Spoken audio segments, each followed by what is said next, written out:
हमारे चैनल को सब्सक्राइब करें और बेल आइकन दबाएं।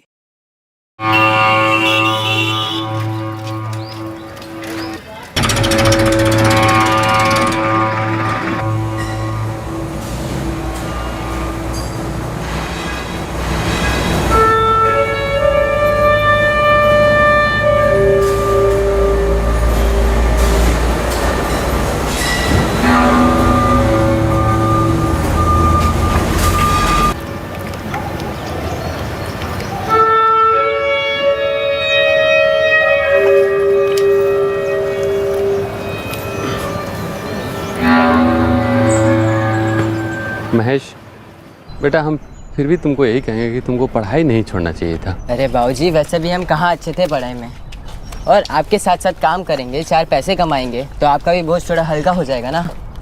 अरे क्या बात कर रहा है बेटा, बच्चे कभी माँ बाप पे बोझ होते हैं क्या? अरे ये तो हमारा फर्ज है तुमको मीना को पढ़ाई लिखाई कराना, भरण पोषण करना। जब हमें पढ़ाई छोड़ने का अफसोस नहीं हो रहा है तो आप काहे कर रहे हैं बाबूजी? हाँ, मीना पढ़ाई में अच्छी है, हम दोनों साथ साथ कमाएंगे तो वो आगे भी अच्छे से पढ़ पाएगी और बहुत कुछ सोचा जा सकता है। ऐसा लगता है कि अब भी का बात है, तुमको कंधे पे बैठा के सैर पे ले जाया करते थे। अब तुम इतना बड़ा हो गया कि कंधे में कंधा मिला के चलने लगा।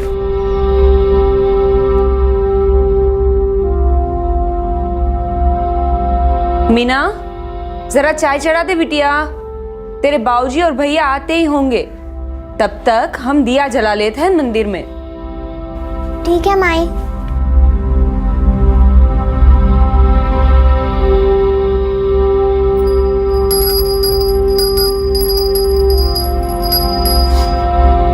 अरे मीना बिटिया। लो माई, तुमने नाम लिया और बाबूजी और महेश भैया आ गए। बाबूजी डिब्बा दे दो। एक कप चाय पिला दे बेटा। चाय चढ़ा दी है बाबूजी। मीना, ये ले पैसे। तू बोल रही थी ना कौन किताब लेनी है, आज से किताब कलम जो भी लेना हो हमसे कह देना। हर चीज़ के लिए बाबूजी को परेशान मत करना, ठीक है ना? बस तू अच्छे से पढ़ाई कर।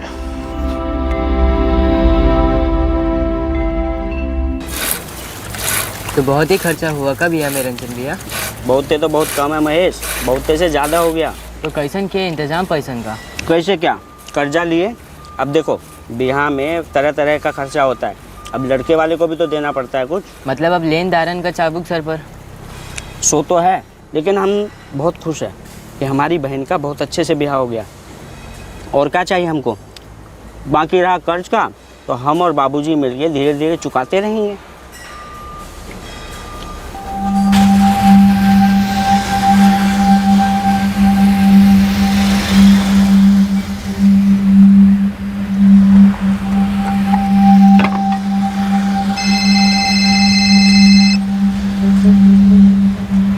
नरेंद्र, हमारे गांव से फोन है बिहार से, तनिक बतिया के आते हैं।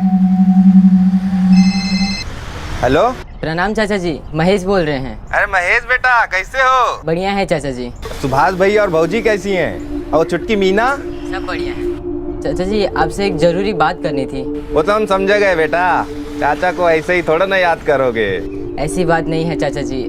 अरे मजाक कर रहे हैं, बोलो क्या बात है? का हमको बम्बई में कोनो काम मिल सकत है? काहे नहीं मिल सकता? अरे बम्बई में मेहनत करने वाले को काम मिल ही जाता है। क्या शहर आने का विचार है का? विचार तो है चाचा जी, यहाँ गांव में मजदूरी करके जो मिलता है शहर में उससे ज्यादा ही मिलेगा ना। सो तो है बेटा, लेकिन तेरे बाबूजी मानेंगे का? आप बात करेंगे तो जरूर मानेंगे। नहीं, हम बात तो कर लेंगे बेटा, लेकिन ऐसे अचानक ऐसे शहर आने का कैसे सूझा? बाबूजी की कमाई से घर चलता है, और मीना की शादी, उसकी पढ़ाई, इन सब चीज़ों के लिए भी तो पैसे जोड़ने होंगे ना। अब हम ज़्यादा कमाएंगे तो बाबूजी का हाथ बटा पाएंगे ना। बात तो पते की है बेटा। आप बात करेंगे ना बाबूजी से? वाह बेटा, चाचा के कंधे पे बंदूक लगा के निशाना लगा रहे हो। कोई बात नहीं, हम बात करेंगे। हो सके तो आज ही बात कीजिएगा। रखते हैं, राम राम। हमको सब मालूम है, सत्या को हमसे बात करने के लिए तुम ही बोले थे ना? जी बाबूजी। हम महेश को कहीं नहीं जाने देंगे, कह देते अभी से। भाई तनी समझने की कोशिश करो, शहर जाएंगे ज़्यादा कमाएंगे, तुम्हारी और बाबूजी की भी मदद कर पाएंगे और मीना भी अच्छे से पढ़ पाएगी। अरे बम्बई से हमारी पढ़ाई का क्या लेना देना? हम तो यहाँ अच्छे से पढ़ रहे हैं और आगे की पढ़ाई भी स्कॉलरशिप से करेंगे। तू चुप कर बाबूजी, समझाइए ना इन्हें, घर में ज़्यादा पैसा होगा तो सबके लिए अच्छा ही है ना। जो कुछ मिल रहा है उसमें हम खुश हैं। सब कुछ ठीक ही तो चल रहा है और भगवान आगे भी सब कुछ ठीक ही करेंगे। माई वो तो करेंगे, पर हमें भी तो कुछ करना पड़ेगा ना।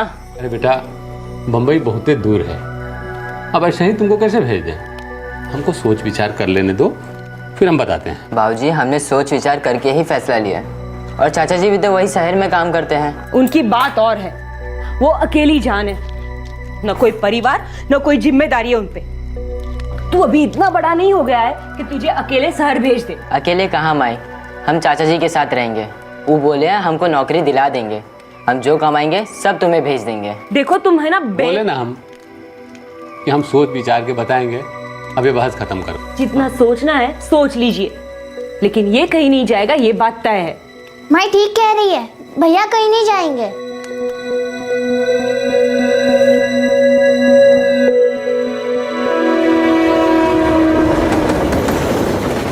आखिर महेश ने अपने माँ बाप को मना लिया और वो अपने अरमानों को पूरा करने मुंबई के लिए रवाना हुआ।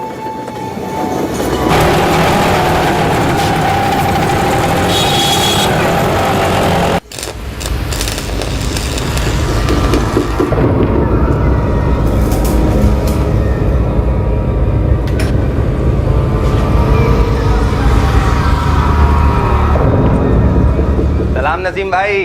वालेकुम सलाम। अरे सत्या, क्या हाल है? बिल्कुल सही नसीम भाई, यही है हमारा भतीजा महेश, बड़ा मेहनती लड़का है। महेश के चाचा सत्यपाल ने उसे नसीम कुरैशी के लोहे की ग्रिल बनाने के कारखाने में काम पर लगा दिया। मैंने काम किया है? जी, गांव में मजदूरी करते थे। बहुत बढ़िया। देखो वो सुलेमान है, वो तुझे काम सिखाएगा। शुक्रिया नसीम भाई, कल सुबह से ही भेज देता हूँ इसको।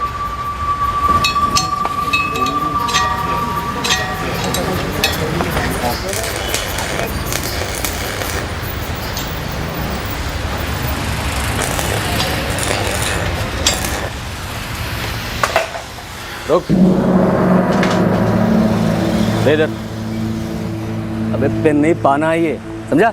देख, इसको ऐसे डाला, घुमाया ताकत लगा के, देख खुल गया ना। अब एक बात को कितनी बार समझाऊंगा तेरे को? हाँ, लगता है तेरा भेजा ना, इसके पेज झीले।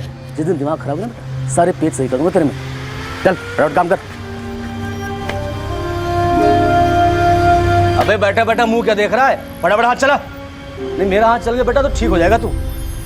काम सीखने में महेश को शुरुआत में दिक्कतें आई, लेकिन वो कोशिश करता रहा। उसका इरादा पक्का था, वो कुछ कर दिखाने आया था इस शहर में। महेश गांव से शहर अपनी और अपने परिवार की जिंदगी को बेहतर बनाने का सपना लिए आया था, लेकिन इस बेहतर जिंदगी की ख्वाहिश को हकीकत बनने में वक्त लगने वाला था। दूसरी तरफ महेश के परिवार को इंतजार था अपने बेटे के वापस लौटने का, लेकिन उन्हें नहीं पता था कि ये इंतजार का सिलसिला काफी लंबा चलने वाला था।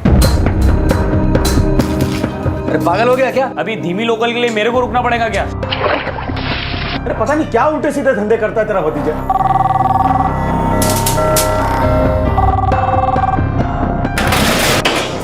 जब तक काम खत्म नहीं होता तू घर नहीं जाएगा, समझा? पहली बार अपनी नजरों से दूर किया है। हम इंतजार करेंगे।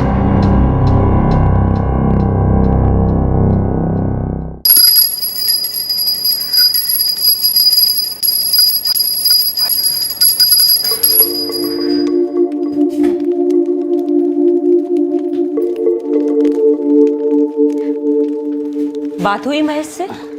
हाँ हाँ, बात हुई ना, काम पे लग गया है। 2000 रुपए मिलेंगे शुरुआत में उसको। पैसा तो जो भी मिले वो, लेकिन वो तो ठीक है ना। अरे भाई एकदम खुश है, मस्त है अपने चाचा के साथ और काम सीख रहा है। हमें हर वक्त चिंता सताती है उसकी। अरे चिंता उसे भी रहती है इस घर की, हमारी, तुम्हारी। अरे तुमको तो खुश होना चाहिए, समझदार है तुम्हारा बेटा। हाँ, पर पहली बार अपनी नजरों से दूर किया है, वो भी इतने बड़े शहर। जब से वो गया है ना, कुछ अच्छा नहीं लग रहा है। अरे जमुना, वो अब बड़ा हो गया है, वो अपनी जिम्मेदारी बखूबी समझता है, और अब अगर गया है तो बीच में आएगा ही। ऐसा थोड़ा ही है कि हमेशा के लिए चला गया है। देखिए, ऐसी बात बोलिए भी मत। वैसे ही हमारा दिल बैठा जा रहा है। आने दीजिए उसे, खूंटे से बांध के रखेंगे, एक पल भी हमसे दूर नहीं होने देंगे।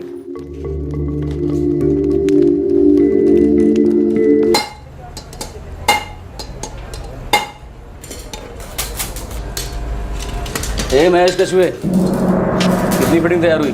और 5 फिटिंग बाकी सुलेमान भाई। 5? अरे पागल हो गया क्या? 8 बज गए हैं, सुबह 10 बजे डिलीवरी है। हो जाएगा सुलेमान भाई। जब तक काम खत्म नहीं होता तू घर नहीं जाएगा, समझा? जी सुलेमान भाई। पता नहीं किस गधे से पाला पड़ गया है। ए लल्लू, कब सीखेगा काम? ऐसे होता है काम? यार क्या ये नसीम भाई भी ना, पता नहीं जरा किस बात की पगार देता है तुमको। अरे उल्टा मेरे को मिलना चाहिए तेरे को झेलने के लिए। तेरी याद सुन, हाँ, इसका काम खत्म हो जाए ना तब कारखाना बंद करके जाना वापस। क्या सुलेमान भाई, अभी धीमी लोकल के लिए मेरे को रुकना पड़ेगा क्या? अरे यार काय को रोता रहता है तू हमेशा, ध्यान रख इसका, पागल कहेगा। चलता हूँ मैं, खुदा हाफिज। खुदा हाफिज।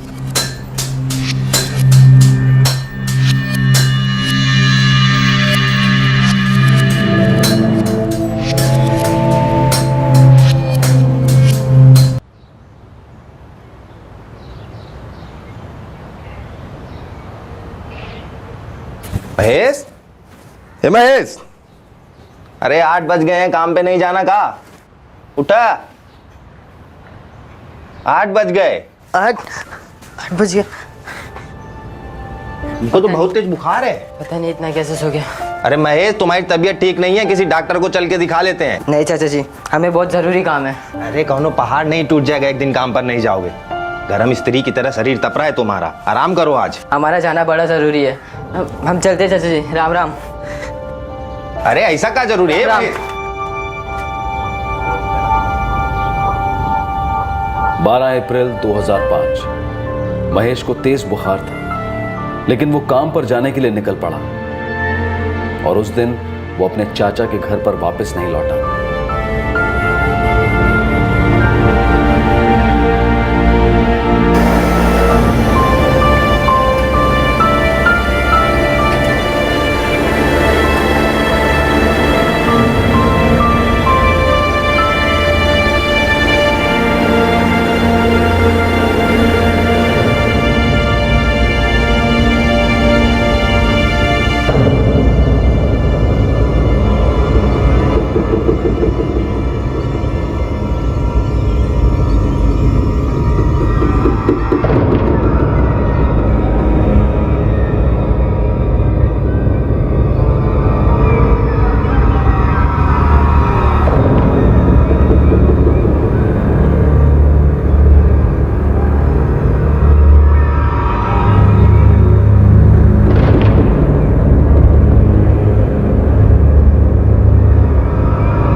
नसीम भाई, महेश कहाँ है? कल रात से घर नहीं लौटा।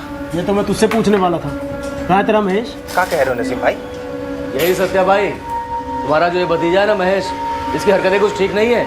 2 दिन से मिस्टर इंडिया बना घूम रहा है, कारखाने नहीं आया। 2 दिन से? क्या बोल रहे हो आप? अरे उसकी वजह से 2 दिन से 4 ऑर्डर अटके पड़े हैं मेरे। कम से कम बता के तो जाना चाहिए ना। अरे मैंने गलती की भाईजान, जो इसके कहने पे इसके भतीजे को काम पे रखा। यहाँ काम अधूरा पड़ा है, ऑर्डर पूरे करने, अचानक नया कारीगर कहाँ से लाऊं? क्या कह रहे हो नसीम भाई? फारूक भाई, महेश तो रोज सुबह 8 बजे घर से निकल जाता था काम के लिए। हाँ, कल थोड़ा देरी से उठा था वो। अरे आज नहीं, रोज देरी होती है इसको। नवाब साहब 10 बजे से पहले नहीं आते यहाँ पर। अभी देख लो 10 बज गया है, अतः पता नहीं है, शायद आ जाए। अब आएगा भी तो नहीं रखूंगा उसे, निकाल दूंगा, हिसाब कर दूंगा उसका। अरे नसीम भाई, हिसाब कैसा? जो काम आपने सौंपा था मैंने और रियाज ने मिलकर किया है। अब तफरी के कोई पैसे होते हैं क्या? चुप कर सुलेमान, हमें कोई लफड़ा नहीं पालना। हिसाब कर दे उसका। 2000 रुपये महीने में बात हुई थी, 3 हफ्ते के 1500 बनते हैं। नसीम भाई महेश, अरे गिनती भूल जाऊंगा यार। ये पकड़, उठा और चलता बन। और एक बात ध्यान रख, आगे से उसे कहीं काम पे रखे तो सोच समझ के रखना। आप लोग क्या कहे जा रहे हैं? महेश तो बहुत मेहनती लड़का है। हाँ तो मेहनती है तो रखना अपने भतीजे को अपने पास, हमें किसी बहस में नहीं पड़ना है। ये पैसे उठा और चलता बन। अरे पता नहीं क्या उल्टे सीधे धंधे करता है तेरा भतीजा। हाँ देखो भाई, हम लोग व्यापारी लोग हैं, हमें लफड़ा नहीं चाहिए। अरे भाई, अगर महेश ठीक से काम नहीं करता था या देरी से आता था तो आपको हमको बताना तो चाहिए था ना। अरे ये स्कूल है कारखाना? जो टीचर बनकर उसकी शिकायत करता फिरूंगा तुझसे। अरे भाई जाके सीधा अपने भतीजे से पूछना कि क्या कर रहा है वो। हम बस ये कह रहे हैं। अरे कुछ नहीं, बस जो कहना था, जो बोलना था बोल ही था भाई। चलो फोटो यहाँ से, निकलो यहाँ से। अरे आप लोग तो हमारी बात ही नहीं सुन रहे। हम अपने भतीजे को लेके परेशान है, वो रात से घर नहीं लौटा है और आप। अरे क्यों दिमाग चाट रहा है भाई? हाँ, जाके ढूंढ अपने भतीजे को और पूछ उससे कि क्या कर रहा है वो। जा यहाँ से, ये निकालो उसको, जा। निकलो सत्या भाई, निकलो, चलो आओ।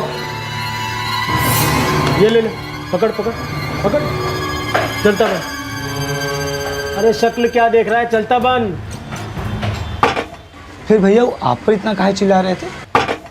यही बात हमारी समझ में नहीं आ रही। भतीजा हमारा घर नहीं लौटा, हम परेशान हैं और उल्टा वो हम पे ही चिल्ला रहे थे। भैया आप हमारी बात मानिए, आप ना वो गांव में बड़का भैया को फोन लगाइए। हो सकता है महेश को इस शहर नहीं भाया होगा और वो गांव चला गया होगा। नहीं नरेंद्र, उसको गांव जाना होता तो हमको बिना बताए कहाँ जाता। फिर भी हम बात करेंगे सुभाष भैया से। हमको क्या डर लग रहा है मालूम है? कहाँ? कहीं नसीम भाई सही तो नहीं कह रहे, कहीं अपना महेश किसी उल्टे चक्कर में तो नहीं पड़ गया। उम्र ही ऐसी है, कभी कभी बच्चे भटक जाते हैं। भैया जितना सोचेंगे ना उतना चिंता में पड़ेंगे। आप तो गांव में बड़का भैया को फोन लगाइए, महेश वहीं गया होगा। नहीं सत्या, 2 दिन से तो हमारा कोनो बातें नहीं हुआ है महेश से। जब आखिरी बार आपकी बात हुई थी तो कुछ कहा था महेश ने आपसे? नहीं तो, लेकिन ये सब तुम हमसे काहे पूछ रहे हो? कुछ हुआ है क्या महेश को? भैया वो महेश कल सुबह काम के लिए निकला था घर से, अब तक लौटा ही नहीं। क्या? कारखाने जाके उसके मालिक से पूछे तो वो तो कहते हैं कि 2 दिन से आया ही नहीं। महेश गया कहाँ पे? समझ में नहीं आ रहा है भैया। हमें लगा कहीं गांव तो नहीं चला गया, इसलिए आपको फोन किए हैं। नहीं, यहाँ तो नहीं आया है, और फिर बिना बताए तुमसे वो कैसे जाएगा कहीं? क्या करें? वही सोच रहे हैं भैया कि क्या करें। महेश के पास फोन भी तो नहीं है। सत्या, हमको लगता है कि तुम पुलिस में जाओ और रपट लिखवाओ। अब घबराइए मत, हम जाते हैं थाने। ठीक है, हम भी बम्बई आते हैं। नहीं नहीं भैया, हमारी माने तो आप वहीं रुकिए। क्या पता आज कल में वो गांव लौट आए, आप उसका वहां इंतजार कीजिए, हम बतियाते हैं यहाँ पुलिस से।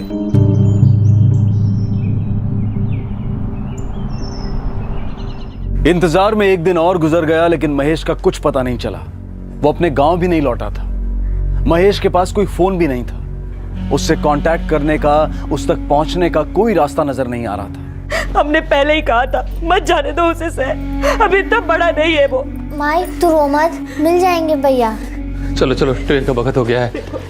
तुम अपना ख्याल रखना। और हाँ, हमने ज्योति चाची से कह दिया है वो रोज तुमसे मिलने आया करेंगी, लेकिन तुम भी रात को उन्हीं के घर जाके सोना। हाँ, तुम फिक्र मत करो माई, बस भैया को वापस ले आना।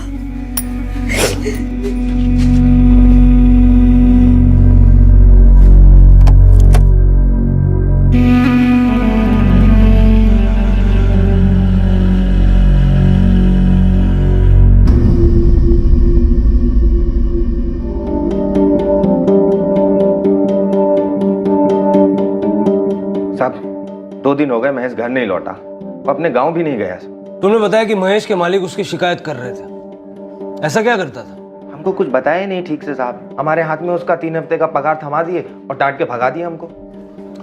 मुकेश, नसीम, फारूक और सुलेमान, इन तीनों को उठाओ। 3 हफ्तों से वहां काम कर रहा था, फिर अचानक जाना बंद क्यों कर दिया? जरूर कुछ हुआ होगा। सर साहब हमें क्या पता उसने क्यों आना बंद कर दिया। साहब हमें कुछ नहीं पता, हमें क्यों ले जा रहे हो? साहब बहुत नुकसान हो जाएगा, बहुत काम पड़ा हुआ है साहब। सीधी तरह से नहीं चले तो नुकसान बहुत ज्यादा होगा। चलो साहब, महेश की काम चोरी की वजह से काम बहुत बढ़ गया साहब। चल।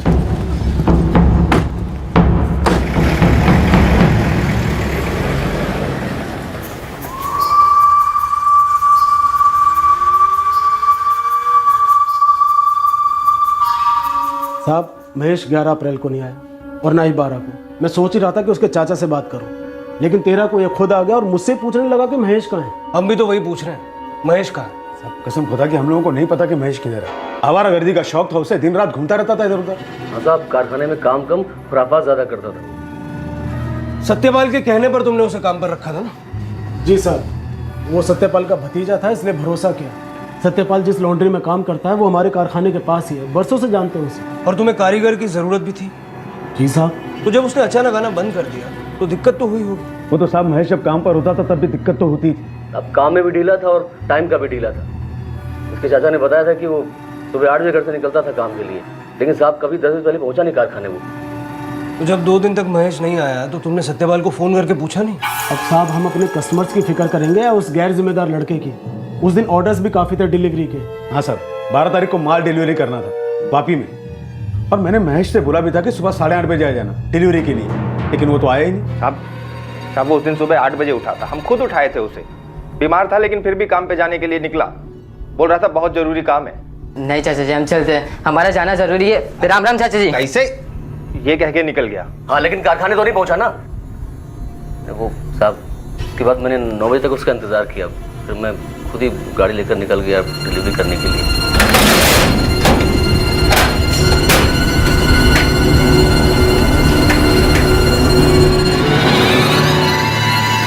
साहब हम हमारे भतीजे को बहुत अच्छे से जानते हैं, बहुत मेहनती लड़का है, वो ईमानदार है। वो यही कह के निकला था कि काम पे जा रहा है, हमसे काहे झूठ बोलेगा साहब वो? तो क्या हम झूठ बोल रहे हैं?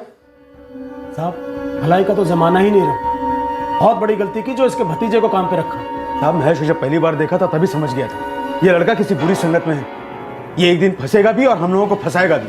नसीम भाई तो बहुत दिल वाले आदमी, उसकी हर गलती को नजरअंदाज कर देते थे। जब वो पहले दिन आया ना साहब, तभी मैंने बोला था ये लड़का ना तो काम जानता है ना काम सीखने की नीयत रखता है, इसे निकाल दो। लेकिन आप नसीम भाई ने बोला कि नहीं, धीरे धीरे सीख जाएगा। कैसे फंसा के निकल गया हम लोगों को। साहब मैं और मेरे पार्टनर फारूक बरसों से एक कारखाना चला रहे हैं, बहुत इज्जतदार लोग हैं। अब आप ही सोचे भला हम क्यों झूठ बोलेंगे?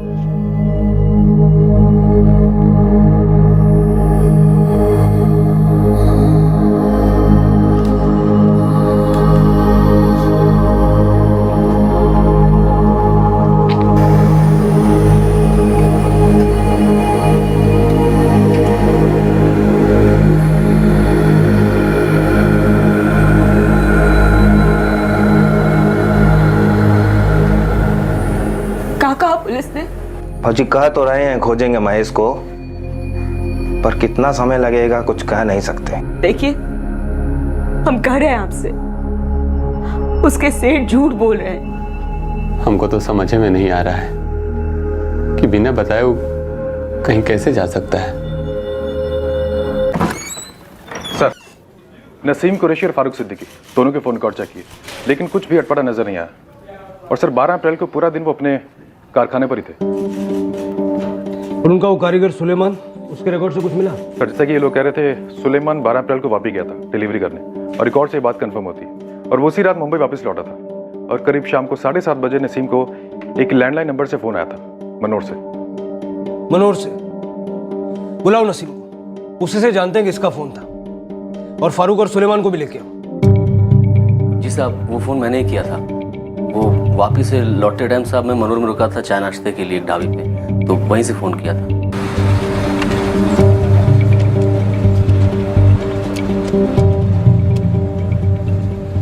पब्लिक फ़ोन से किया था?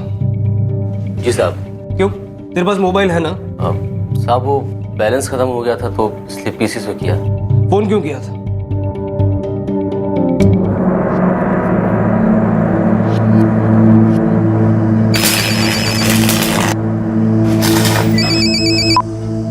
हेलो, अस्सलाम वालेकुम नसीम भाई, सुलेमान बोल रहा हूँ। हाँ सुलेमान बोल, डिलीवरी हो गई ठीक से? हाँ भाईजान हो गई। वो भाईजान अभी मनोर में हूँ, तो मैं क्या सोच रहा भाईजान, बहुत थक गया हूँ तो सीधा घर निकल जाता हूँ यहाँ से, कल सुबह गाड़ी लेकर आ जाऊँ। भाईजान वो इधर बहुत ट्रैफिक है ना, तो कारखाने आते काफ़ी टाइम लग जाएगा। ठीक है चला जा। हाँ कल सुबह टाइम से आ जाना। बस साहब यही पूछने के लिए फ़ोन किया था। साहब ये सही कह रहे हैं। साहब आप कब तक हमें ऐसे बुलाते रहेंगे सवालात करने के लिए? काम में ध्यान देना मुश्किल हो गया, मोहल्ले में रहना मुश्किल हो गया। अब हम लोग इज्जतदार लोग हैं, आपके लोग जब हमें लेने के लिए आते हैं तो 4 किस्म की बातें होती हैं, वहाँ पर बड़ी बदनामी हो रही है। हाँ साहब, मोहल्ले में लोग तरह तरह की बातें बनाते हैं, शक करते हैं हम पे साहब, बहुत तकलीफ होती है। थोड़ी तकलीफ तो सहनी पड़ेगी। एक लड़का गायब हुआ, उसके माँ बाप उसे ढूंढने के लिए गाँव से यहाँ आए। उन्होंने शिकायत दर्ज कराई है तुम तीनों के खिलाफ कि तुमने उसके बेटे को अगवा किया। बेबुनियाद इल्जाम है साहब, उसे अगवा करके हमारा क्या फायदा होगा? और उसके माँ बाप को तो हम लोग जानते तक नहीं। आप ही जरा सोचिए साहब, हमको उससे फायदा हो सकता है या हमको हमसे? हो सकता है फिरौती का मामला ना हो, लेकिन कुछ बात तो जरूर है।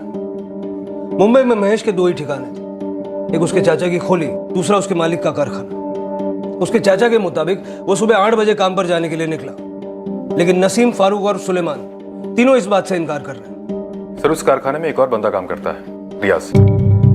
शायद वो कुछ जानता हो। उठाओ उसे और चेक करो कि वाकई 12 अप्रैल को सुलेमान डिलीवरी करने के लिए वापी गया था या नहीं। Right sir.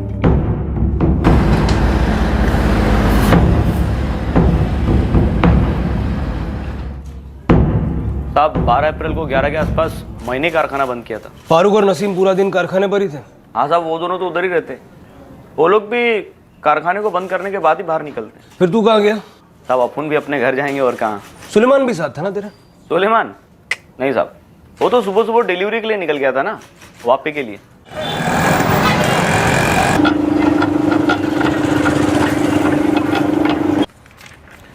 सुलेमान के साथ कोई और भी था? सर पता नहीं, ऐसा तो कुछ ध्यान नहीं है। अंदर तो सिर्फ सुलेमान ही आया था। उसने कहा कि वो सामान लेकर आया है। मैंने बोला ठीक है, जहाँ हमेशा रखता है वहाँ रख दे। तो उसने सामान गोडाउन में रखा और मैंने उसे रसीद दे दी। अब उसके साथ कोई आया था या नहीं, ऐसा तो कुछ याद नहीं। आपके स्टाफ में कोई तो होगा जिसने देखा। नहीं सर, स्टाफ तो वैसे ही कम है और काम बहुत ज़्यादा है। अब रोज़ कोई ना कोई डिलीवरी आती रहती है। अब कौन किसके साथ आया होगा, ऐसा कुछ याद नहीं आ रहा। हाँ साहब, याद है मेरे को। नसीम सेठ ने बोला था कि सुलेमान सवेरे आएगा। मेरे को लगता है शायद उसने सेठ को फ़ोन किया था। देख रियाज, मालिक से वफादारी निभाने के चक्कर में अगर तू कानून से दगाबाजी करेगा तो बुरा फंसेगा। कहा है मैं? खुदा कसम साहब, मेरे को नहीं मालूम वो लड़का किधर है। मैंने तो उसको 2 दिन से देखा भी नहीं। पर साहब बहुत लापरवाह है वो लड़का, अपनी उम्र से बहुत तेज है वो।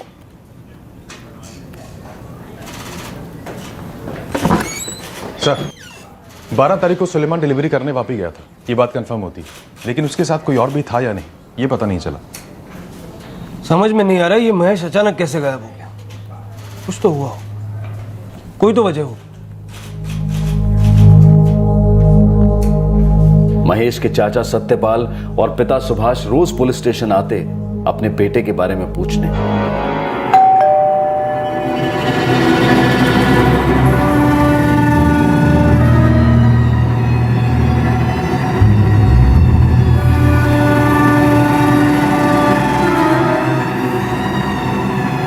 नसीम कुरैशी, फारूक सिद्दीकी और सुलेमान अंसारी को कई दफा सवाल जवाब करने के लिए थाने बुलाया गया। तीनों इस सवालों के सिलसिले से परेशान हो गए थे। दिन बीतते गए लेकिन महेश की कोई खबर नहीं मिली।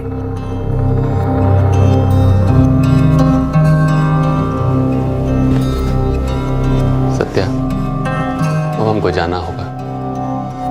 सारा काम धाम छोड़ के कितने दिन यहाँ पड़े रहेंगे, और ऐसे भी मीना वहाँ अकेली पड़ी है। पड़ोसियों के भरोसे कितना दिन छोड़े उसको। समझते हैं भैया, हमको बहुत बुरा लग रहा है। हमारे भरोसे आप महेश को यहाँ भेजे थे और हम उसे संभाल नहीं पाए। ऐसा मत सोचो, इसमें तुम्हारी क्या गलती है।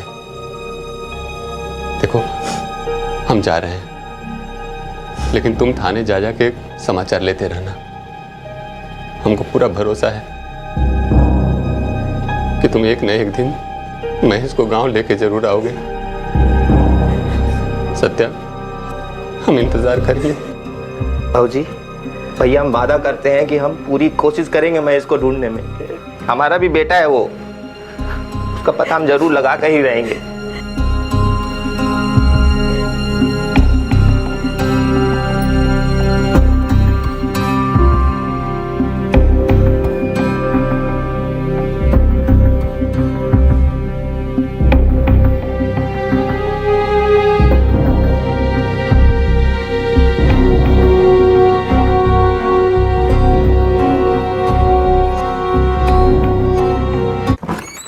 सर, ये सत्यपाल रोज थाने चला आता।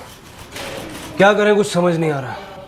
पता नहीं ये महेश कहाँ चला गया और क्यों। सर, महेश की फोटो आसपास के पुलिस स्टेशन भिजवा दी है। उसके मालिक नसीम और फारूक और कारीगर सुलेमान और रियाज, इनके पीछे खबरें भी लगाए, लेकिन किसी की भी हरकत शक करने लायक नहीं। सब नॉर्मली अपना काम कर रहे हैं, जैसे कुछ हुआ ही ना।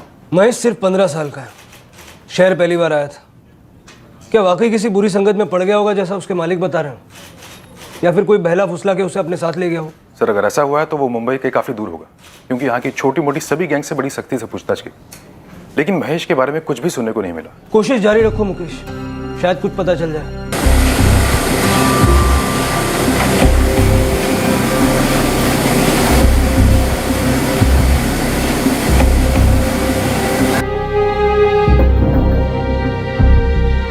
सत्यपाल ने उम्मीद नहीं छोड़ी थी।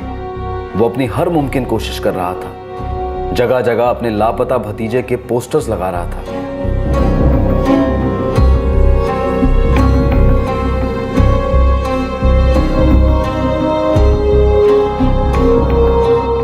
वहां महेश के पिता भी बेचैन थे अपने बेटे के बारे में जानने के लिए। महेश की मां रोज बेटे की सही सलामत वापसी के लिए प्रार्थना करती। बहन मीना भी हर शाम बेताबी से अपने भाई के आने की राह देखती, इस उम्मीद में कि कभी उसे अपने भाई के बारे में कोई अच्छी खबर सुनने को मिलेगी। इंतजार मानो इम्तिहान ले रहा था महेश के परिवार का। कुछ और महीने गुजर गए, लेकिन महेश की कोई खबर नहीं मिली। पुलिस भी महेश के मालिकों से लगातार सवाल जवाब करती रही, इस उम्मीद में कि कभी कोई ऐसी जानकारी हाथ लगे जो इस केस को एक दिशा दे सके। लेकिन ऐसा नहीं हुआ, और जो हुआ उसने इस केस को एक अलग मोड़ पर लाकर खड़ा कर दिया।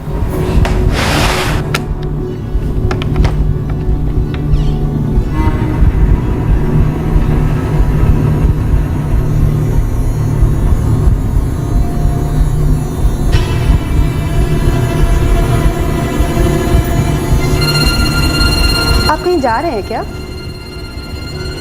कुछ काम है। ऐसे अचानक? और जा कहाँ रहे हैं? कुछ दिनों में लौट आऊंगा। पर जा कहाँ रहे हैं, कुछ तो बताइए। सुनिए ना, सब खैरियत तो है ना? ऐसे कहाँ जा रहे हैं बिना बताए? वो कहाँ जा रहे हैं आप?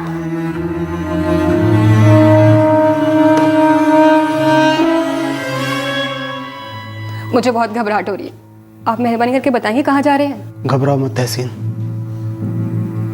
बस मेरी हिना का ख्याल रखना। चलता हूँ, खुदा हाफिज। सुनिए सुनिए तो।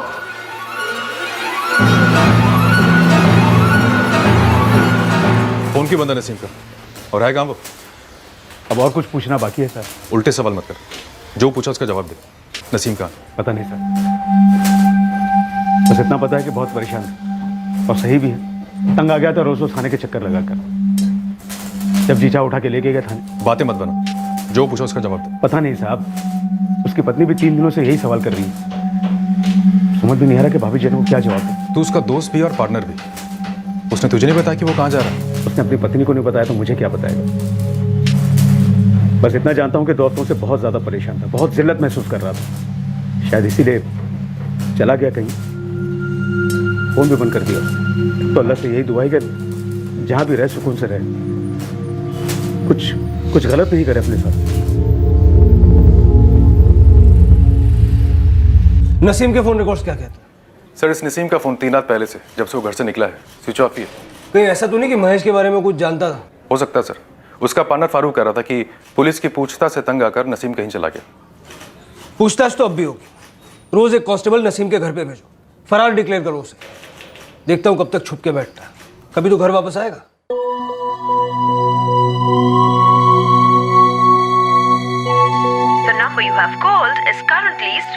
मगर उस दिन के बाद नसीम के बारे में कभी कोई खबर नहीं मिली, और ना ही महेश के बारे में कुछ पता चला। महेश के चाचा पुलिस स्टेशन के चक्कर काटते रहे। वक्त गुजरा, ऑफिसर्स के तबादले हुए, दिन महीने और महीने साल में तब्दील हो गए, लेकिन महेश का केस ज्यों का त्यों रहा। महेश के परिवार का इंतजार खत्म होने का नाम ही नहीं ले रहा था। अब महेश को लापता हुए 10 साल गुजर चुके थे, लेकिन वक्त का पहिया एक बाप की उम्मीद को कुचल नहीं पाया था। वो अब भी आस लगाए बैठे थे कि एक दिन उनका बेटा घर जरूर लौटेगा।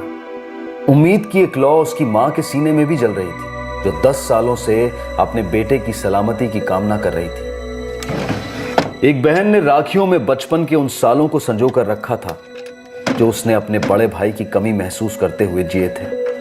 उसे उम्मीद थी कि एक दिन उसका भाई लौटेगा और उसके साथ साथ उसके घर की खुशियां भी लौटेंगी। दूसरी तरफ नसीम की बीवी तहसीन और बेटी हिना भी दुआ कर रहे थे अपने शौहर और अपने अब्बू के सलामत लौटने की। इन सालों में सुलेमान और रियाज की जिंदगी आराम से कटती रही।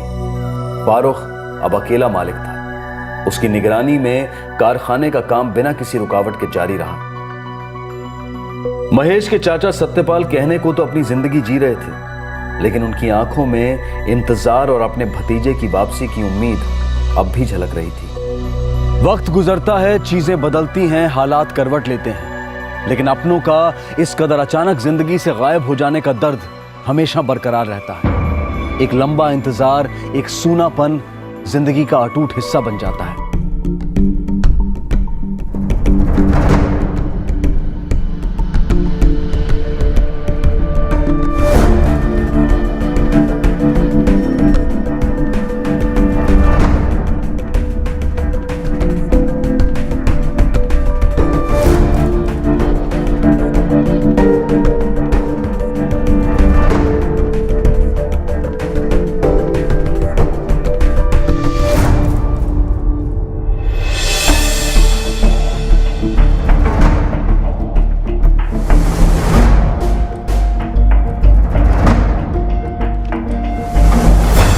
Coming sir.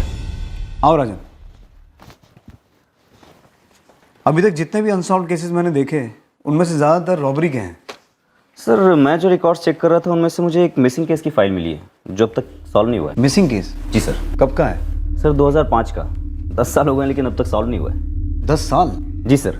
और जितने भी अनसॉल्व केसेस हैं उनमें ये सबसे ज़्यादा पुराना है। महेश सिंह 15 साल का था जब 12 अप्रैल 2005 को लापता हुआ, और इस केस का एक सस्पेक्ट नसीम कुरैशी जो महेश सिंह का मालिक भी था, वो भी 29 मई को गायब हो गया। इसमें लिखा है कि वो फरार है। मैंने पूरी फाइल पढ़ी है सर। ये महेश का चाचा सत्यपाल 2013 तक पुलिस स्टेशन के चक्कर लगाता रहा इस केस की प्रोग्रेस जानने के लिए। इसमें यह भी लिखा है कि नसीम कुरैशी का पार्टनर फारूक और उनके 2 वर्कर सुलेमान और रियाज से भी पुलिस ने क्वेश्चनिंग की थी, लेकिन ये चारों अपनी स्टेटमेंट्स पे अड़े रहे। इन चारों के स्टेटमेंट्स एक जैसे हैं। जी सर। इनफैक्ट नसीम के पार्टनर फारूक के हिसाब से तो ये रिपीटेड क्वेश्चनिंग ही उसके फरार होने की वजह है। बैठो सर। राजन, 10 साल से एक बंदा गायब है, इनफैक्ट 2 बंदे गायब हैं, और किसी को पता ही नहीं कि उनके साथ क्या हुआ। और ये लड़का महेश तो सिर्फ 15 साल का था। सर मैंने इसके चाचा की स्टेटमेंट पढ़ी है। ये महेश बिहार के गरीब परिवार का लड़का है। बिहार से मुंबई कुछ पैसे कमाने आया था ताकि अपने परिवार की मदद कर सके। हो सकता है इसका परिवार आज भी इसका इंतजार कर रहा हो। सिर्फ एक परिवार ही नहीं, इंसाफ को भी इंतजार होगा इस केस के सॉल्व होने का, और हम पूरी कोशिश करेंगे इस केस को क्लोजर दे सकें।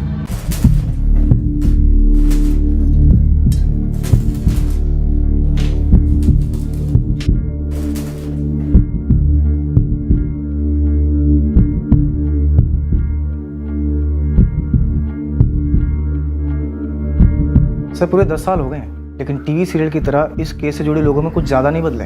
सुलेमान अंसारी अभी भी उस कारखाने में काम करते हैं। शादी हो चुकी है, एक बीवी है, 2 बच्चे हैं। नसीम के जाने के बाद फारूक अकेला मालिक है उस कारखाने का। हाँ, लेकिन सुना है कि वो नसीम के घर पर हर महीने पैसे भेजता है। नसीम की बीवी और उसकी बेटी अभी भी उसी घर में रह रहे हैं। अच्छा, ये महेश का चाचा सत्यपाल ये अभी भी यही है? हाँ, चाचा भतीजे के इंतज़ार में कुछ जल्दी बूढ़ा हो गया, लेकिन काम अभी भी उसी लॉन्ड्री में करता है। नसीम के बारे में कुछ पता चला? इतने सालों में कभी तो कोशिश की होगी उसने अपने परिवार से मिलने की। सब पूरे 1 हफ्ते से नज़र रख रहा हूँ, पर ऐसा कुछ सामने निकल कर नहीं आया। सर सब जानते हैं कि केस ठंडा पड़ चुका था। अगर नसीम चाहता तो लौटकर अपने परिवार के पास वापस आ सकता था। शायद उसे कहीं दूर भेज दिया गया हो जहाँ से वो लौट ही ना सके। सर नसीम के पार्टनर फारूक के हिसाब से वो पुलिस की रिपीटेड क्वेश्चनिंग से परेशान था। तंग आ गया था रोज रोज थाने के चक्कर लगाकर, जब जीजा उठा के लेके गया थाने। लेकिन उसकी बीवी ने अपनी किसी बात में ऐसा कोई जिक्र नहीं किया। हो सकता है नसीम को महेश के गायब होने की वजह पता हो, और यही जानकारी उसके गायब होने की वजह बन गई। कई साल पहले बेंगलुरु में भी ऐसे ही केस हुआ था। एक औरत गायब हुई, उसकी बेटी ने उसकी मिसिंग कंप्लेंट लिखवाई, लेकिन काफ़ी समय तक पता ही नहीं चला उस औरत के बारे में। लेकिन 4 सालों के बाद पता चला कि वो औरत मिसिंग नहीं है, मर चुकी है। उस औरत के बॉयफ्रेंड ने उसे मारकर उसी के घर आंगन में दफन कर दिया था। तो आपको लगता है कि नसीम मर चुका है, मारा जा चुका है? हो सकता है, लेकिन ये इस बात पे डिपेंड करता है कि वो महेश के बारे में क्या जानता था। लेकिन एक बात को लेकर मैं काफ़ी श्योर हूँ, महेश का गायब होना और नसीम का फरार होना, ये दोनों वारदातें कनेक्टेड हैं। सर महेश के केस में सभी हॉस्पिटल्स को चेक किया गया था, सभी पुलिस स्टेशन में उसकी फ़ोटो भेजी गई थी, उसका कोई पता नहीं चला। लेकिन नसीम के केस में ऐसी कोई तहकीकात हुई नहीं, ना ही उसकी बीवी से तफसील में कोई बातचीत हुई। क्योंकि आर.के. मार्ग पुलिस को ये लगा कि नसीम फरार हो चुका है, और वो इस इंतज़ार में बैठे रहे कि एक दिन थक हार के खुद ही वापस आ जाएगा। इसलिए उसे ढंग से ढूंढने की कोशिश ही नहीं हुई। लेकिन मुझे पूरा यकीन है कि नसीम महेश के गायब होने की वजह से वाकिफ था और पूरे चांसेस हैं कि नसीम के कारखाने का कोई ना कोई आदमी इसमें शामिल है। सर, अगर ऐसा है तो एक ज़बरदस्त फील्डिंग लगाते हैं इस फारूक, सुलेमान और रियाज पर। कोशिश करके देख सकते हैं, लेकिन मुझे नहीं लगता कोई लीड मिलेगी। लीड हमें नसीम के मिलने पर ही मिलेगी, अगर वो जिंदा है तो। राजन, नसीम को ढूंढना शुरू करो, लेकिन उसके कारखाने के किसी आदमी को हाथ मत लगाना। ये काम बड़ी होशियारी से होना चाहिए सर। और नसीम की फोटो नेशनल डेटाबेस पे भी डालो। 10 साल पुरानी सही, लेकिन अंदाजे के लिए काफ़ी है सर। एक सही सुराग मिला ना राजन, फिर देखना ये 10 साल पुराना अनसॉल्व केस कैसे सॉल्व होगा।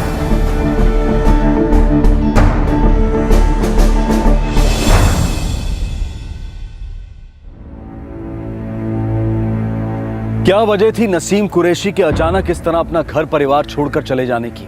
क्या हुआ था उस दिन महेश के साथ जिसके कारण वो कभी अपने घर नहीं लौट पाया? क्या 10 सालों के बाद इन सवालों के जवाब मिलने वाले थे? क्राइम ब्रांच की एक डिटरमाइंड टीम इन सवालों के जवाब ढूंढने में जुट गई। महेश और नसीम के परिवार की तरह पुलिस भी इस केस को एक क्लोजर देना चाहती थी। एक दशक तक अनसॉल्व रहे इस केस को एक नतीजे तक पहुंचाना चाहती थी। 10 साल हर लिहाज से एक लंबा अरसा होता है, लेकिन सवालों के भंवर में उलझे इस केस के जवाब जानने के लिए हमें इंतजार करना होगा कल रात 11 बजे तक का, इस केस के दूसरे और आखिरी भाग का। इस मिसिंग केस की तरह काजल और विकी भी कुछ जवाब तलाश रहे हैं, जवाब जो उनके ख्वाब से जुड़े हैं। मुझ में टैलेंट है और ये मुझे बहुत आगे पहुंचाएगा। विकी और मैंने डांस कंपटीशन यूं जीते ना, यूं। इस वक्त 50,000 नहीं दे सकता। 1 लाख? 1 लाख कहाँ से लाएंगे हम विकी?